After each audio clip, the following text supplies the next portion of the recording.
स्वामी भक्तांनो, कोणीतरी खूप छान सांगितले, जीवनात योग्य वेळी घेतलेले कडू गोड पुढे जाऊन आयुष्य गोड बनवतात। एका गावात दोन शेतकरी राहत होते। दोघांनी गावासमोर एक पैंज लावली की 6 वर्षानंतर पाहूया आपल्यापैकी जास्त पैसे कोण कमावतो। दोघांनी आपल्या शेतात बियाणं पेरलं। पहिल्या शेतकऱ्याच्या शेतात लगेच पिकं यायला लागली।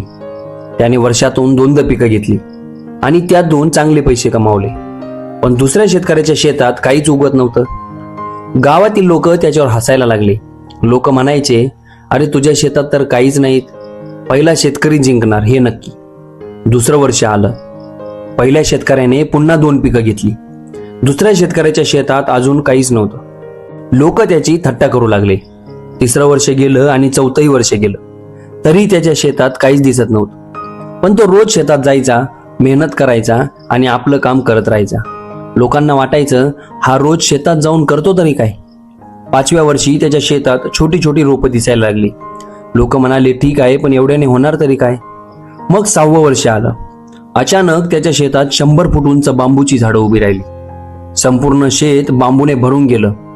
जेव्हा त्याने ते बांबू विकले तेव्हा त्याने इतके पैसे कमावले की पहिल्या शेतकऱ्यापेक्षा जास्त कमाई झाली। गावात सगळ्यांसमोर हिशोब झाला आणि दुसरा शेतकरी जिंकला। गावच्या सरपंचाने त्याला विचारलं, तुझ्या यशाचं रहस्य काय? तेव्हा तो एकच म्हणाला की माझ्या यशाचं रहस्य आहे, आधी मुळं मजबूत करा।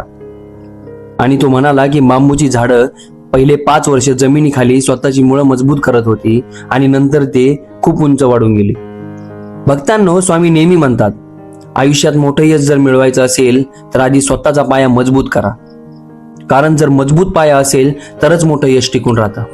म्हणून मेहनत करा, स्वतःला मजबूत बनवत राहा। एक दिवस तुमचाही वेळ नक्की येईल। व्हिडिओ आवडला असेल तर चॅनलला सबस्क्राईब आणि व्हिडिओला लाईक करायला विसरू नका। भेटूया पुन्हा पुढच्या व्हिडिओमध्ये। श्री स्वामी समर्थ।